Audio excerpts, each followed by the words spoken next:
그 소리만 들으면 세상이 멈추던 시절. 뻥엉. 그 소리가 골목을 가르던 순간 세상은 정말로 잠깐 멈췄다. 그건 단순히 귀로 들리는 소리가 아니었다. 공기를 밀어내며 다가오는 울림이었고 귀보다 먼저 가슴을 두드리는 신호였다. 빨래를 널던 엄마의 손이 허공에서 굳었고 마당을 쓸던 할머니의 비질은 바닥 위에 멈췄다. 골목에서 놀던 아이들은 누가 먼저랄 것도 없이 같은 방향으로 고개를 들었다. 그 소리는 학교 종소리보다 정확했고 밥 먹으라는 엄마 목소리보다 강력했으며 어떤 약속보다 확실했다. 아이들은 뛰었다. 맨발로 뛰는 아이도 있었고 고무신 한 짝만 신고 달리는 아이도 있었다. 어떤 아이는 바지 단추를 채우지도 못한 채 숨이 찬 줄도 모르고 골목을 질러 달렸다. 그 시절 뻥튀기 장수는 그저 간식을 파는 사람이 아니었다. 그는 여름의 시작이었고 골목의 축제였으며 아이들에게는 산타클로스보다 먼저 떠올리는 이름이었다. 지금 생각해보면 쌀 한 컵에 몇십 원 하던 뻥튀기가 왜 그렇게 대단했는지 말로 설명하기는 어렵다. 하지만 그땐 그게 전부였다. 그 여름의 기쁨도 기다림도 함께 나누는 즐거움도 모두 그 안에 들어 있었다. 그리고 그 여름 그 골목에서 아무도 크게 떠들지 않았지만 아무도 잊지 못할 일이 조용히 시작되고 있었다. 뻥튀기 아저씨의 본명은 아무도 몰랐다. 우리는 그냥 뻥튀기 아저씨라고 불렀다. 그 이름이면 충분했다.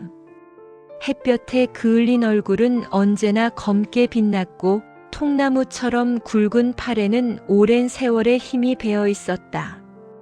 말수는 적었고 웃음도 크지 않았다.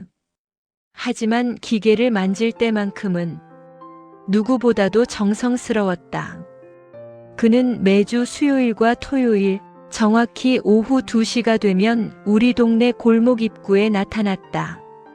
리어카 위에는 둥글고 투박한 뻥튀기 기계가 실려 있었다. 아이들 눈에는 폭탄 같기도 했고 잠수함 같기도 했으며 어쩌면 비밀 병기처럼 보이기도 했다. 아저씨는 늘 같은 자리, 느티나무 아래에 섰다. 말없이 기계를 내려놓고 불을 지피고 쌀을 받았다. 그 과정은 마치 의식 같았다. 한 번도 급하지 않았고 한 번도 대충이 없었다. 우리는 그 기다림조차 여름의 일부처럼 받아들였다. 뻥튀기는 단순한 과정이었다. 쌀을 넣고 기계를 돌리고 압력을 높이고 그리고 뻥엉. 겉으로 보면 정말 그게 전부였다.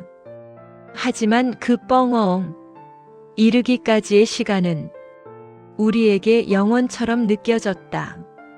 기계가 돌아가는 동안 아이들은 아저씨 주변을 맴돌았다.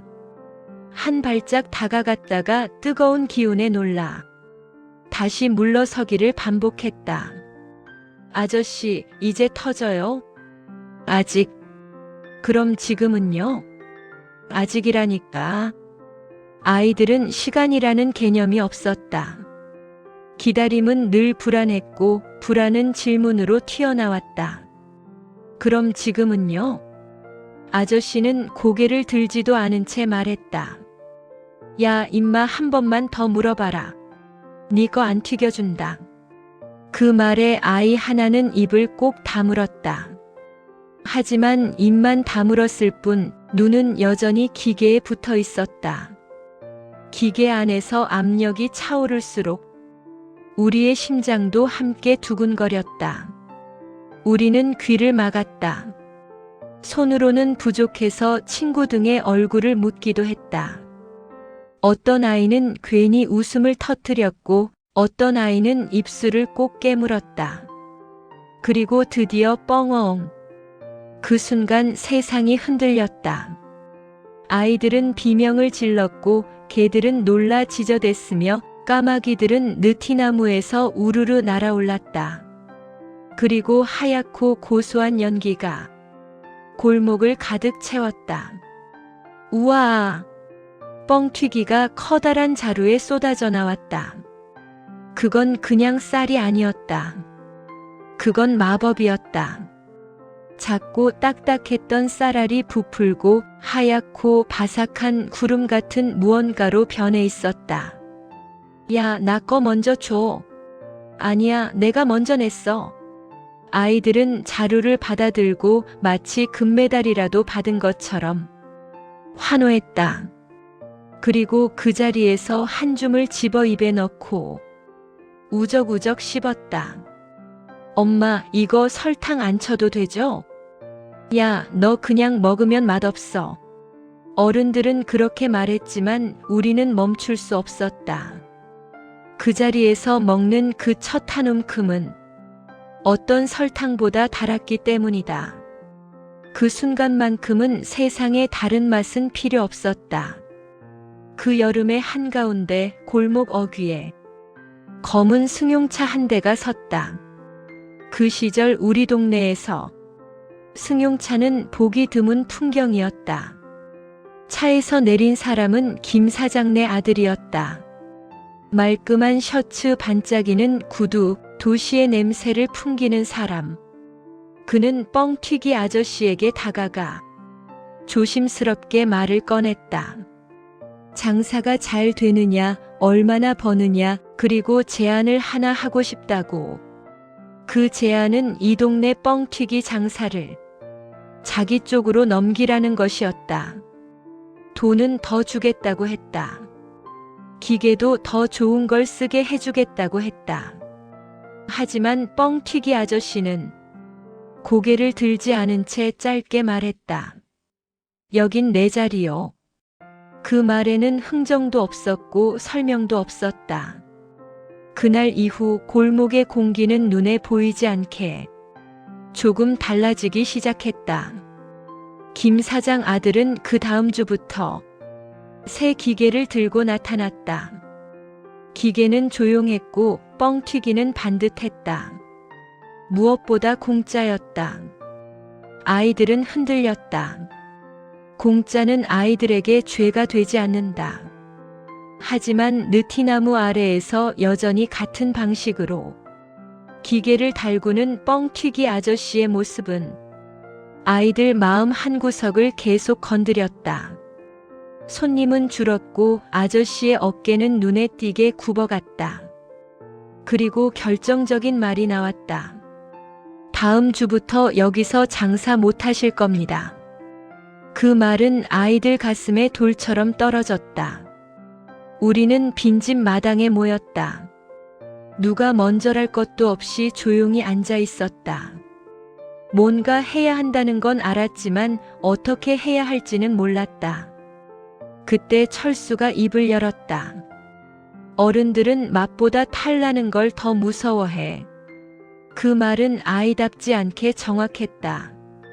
우리는 김 사장네 뻥튀기를 먹고 아프다고 말하기로 했다. 엄마에게, 할머니에게, 동네 아주머니들에게. 조금 과장도 있었고 연기도 있었다. 하지만 완전히 거짓말은 아니었다. 그 뻥튀기에는 우리가 알던 그 여름의 맛이 없었기 때문이다. 소문은 아이들 입에서 시작됐지만 어른들 사이에서 살이 붙었다. 괜히 찜찜하네. 애들이 다 그러는 건 이유가 있겠지. 김 사장 아들은 점점 표정이 굳어갔다. 문제는 기계가 아니라 사람들의 마음이었다. 결국 김 사장 아들이 먼저 말했다. 이렇게 끝내지 말고 사람들 앞에서 맛으로 정리하자고. 그건 자신감이었고 동시에 궁지였다. 뻥튀기 아저씨는 잠시 생각하다가 고개를 끄덕였다. 그날 오후 느티나무 아래에는 동네 사람들이 모두 모였다. 김 사장 아들의 뻥튀기는 깔끔했고 균일했고 조용했다. 그리고 아저씨의 차례. 아저씨는 천천히 불을 보고 천천히 시간을 쌓았다. 그리고 뻥엉. 그 소리는 예전 그대로였다. 연기와 냄새가 골목을 채우자 사람들의 표정이 달라졌다. 그 맛은 설명할 필요가 없었다. 그건 기계가 아니라 시간의 맛이었다. 사람들은 아무 말 없이 한쪽으로 모였다. 그게 답이었다. 김 사장 아들은 다시 오지 않았다. 뻥튀기 아저씨는 몇 해를 더 그 자리에 있었다. 그러다 어느 해부터 보이지 않았다. 아이들은 자랐고 골목은 변했고 느티나무는 사라졌다. 이제는 소리 하나로 사람들이 모이지 않는다. 각자의 화면 속에서 각자의 시간을 산다. 그러나 당신은 알고 있다. 그 시절 우리는 가진 것이 많지 않았지만 함께여서 충분히 부자였다는 것을. 뻥튀기처럼 순간 부풀었다가 사라진 시간일지라도 그 기억은 아직도 당신 마음속에서 조용히 바삭거리고 있다. 오늘 이 이야기가 당신을 잠시라도 그 골목으로 데려갔다면, 그 소리가 다시 한번 당신 안에서 울렸다면 그걸로 충분하다. 뻥엉.